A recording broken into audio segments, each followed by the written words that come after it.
పాలమూరు రంగారెడ్డి ప్రాజెక్టుకు మాజీ కేంద్ర మంత్రి జైపాల్ రెడ్డి పేరు పెట్టాలని ముఖ్యమంత్రి రేవంత్ రెడ్డి నిర్ణయించారు. జైపాల్ రెడ్డి తెలంగాణకు చేసిన సేవలకు ఆయన పేరు పెట్టడంలో ఏమాత్రం తప్పు లేదు. కానీ అసలు ఆ ప్రాజెక్టు పూర్తి చేస్తేనే కదా ఆయనకు గౌరవం ఇచ్చినట్లు. ఇప్పటికీ ఆ ప్రాజెక్టు పరిస్థితి చురుగ్గా ముందుకు సాగటం లేదు. గత ప్రభుత్వం ఏం చేసిందన్న విషయం పక్కన పెడితే తమకిష్టమైన నేత పేరు పెట్టిన కాంగ్రెస్ ప్రభుత్వం ఏడాదిలో ఎన్ని పనులు చేసిందో ఎవ్వరికీ తెలియదు. కనీసం ప్రభుత్వానికి కూడా తెలియదు. ఎందుకంటే అసలేం చెయ్యలేదు. మరి దక్షిణ తెలంగాణ వరదాయనిగా మహబూబ్ నగర్ వంటి కరువు సీమలో నీటిని పారించే ప్రాజెక్టుగా Palamuru Rangareddy lift irrigation project నిర్మాణం ప్రారంభించారు. మొత్తం పూర్తయితే దాదాపు 1200 ఊళ్లకు తాగునీరు, 12 లక్షల ఎకరాలకు సాగునీరు ఇవ్వగలిగిన ప్రాజెక్ట్ ఇది.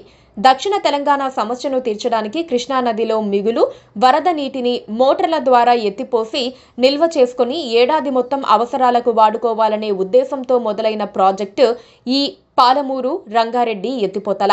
పాతాళంలోని కృష్ణమ్మ నీటిని పీఠభూమిలోకి పారించే పథకం ఇది. అంటే నీటిని ఏకంగా 672 మీటర్ల ఎత్తుకు తీసుకెళ్తున్నారు. ఈ మొత్తం ప్రాజెక్టులో ప్రస్తుత నాగర్ కర్నూల్, మహబూబ్ నగర్, నారాయణపేట, రంగారెడ్డి, వికారాబాద్, నల్గొండ జిల్లాలు ఫలాలు పొందుతాయి. 5 ఎత్తిపోతల పథకాలు అంటే 5 చోట్ల పంపు హౌజ్లు పెట్టారు. దీనికోసం 6 రిజర్వాయర్లు కడుతున్నారు. ఇందులో తాగునీటి కోసం ఉద్దేశించిన కొంత భాగం పూర్తయింది. ఇంకా పనులు జరుగుతున్నాయి. సాగునీటి కోసం కాలువల పనులు ఇంకా ప్రారంభమే కాలేదు.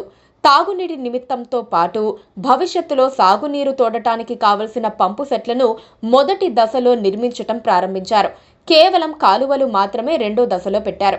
ఈ మొదటి దశలో కూడా అన్ని రిజర్వాయర్లు, అన్ని పంప్ హౌజ్లు 100% పూర్తి కాలేదు.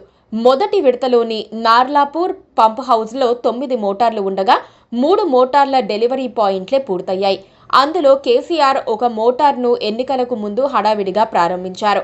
ఆ తర్వాత ప్రభుత్వం మారటంతో ఏ పనులు జరగటం లేదు. తెలంగాణ ఏర్పడే ముందు 2013లో కిరణ్ కుమార్ రెడ్డి ఈ ఎత్తిపోతల పథకానికి సర్వే నిమిత్తం ఒక జీవో ఇచ్చారు. తెలంగాణ ఏర్పడ్డ తర్వాత ఈ ప్రాజెక్టులో కదలిక వచ్చింది. 2015 జూన్లోనే దీనికి శంకుస్థాపన చేశారు. కోర్టు కేసులు, ట్రిబ్యునల్ కేసులు అనేకం పడ్డాయి. ఇప్పటికీ 32,000 కోట్లు ఖర్చు చేశారు. మరో 33,000 కోట్లు ఖర్చు పెడితే తప్ప పూర్తి కాదని ఇటీవలే మంత్రి ఉత్తమ్ కుమార్ రెడ్డి ప్రకటించారు. మరి బడ్జెట్లో ఈ ప్రాజెక్టుకు కేటాయిస్తోన్న నిధులు, అందులో మంజూరు చేస్తోన్న నిధులు స్వల్పమే. జైపాల్ రెడ్డి పేరుకు గౌరవం ఇవ్వాలంటే అత్యవసరంగా ఈ ప్రాజెక్టును పూర్తి చేసి ఫలాలను రైతులకు, ప్రజలకు అందేలా చూడాల్సి ఉంది. ఈ ప్రయత్నంలో ప్రభుత్వం ఎంత ముందడుగు వేస్తుందో చూడాల్సి ఉంది. Please do subscribe to. Please do subscribe to. Please do subscribe to. Please do subscribe to. Please do subscribe to. Please do subscribe to KTV Telugu. KTV Telugu. KTV Telugu. KTV Telugu. KTV Telugu. KTV Telugu. Please do subscribe to KTV Telugu.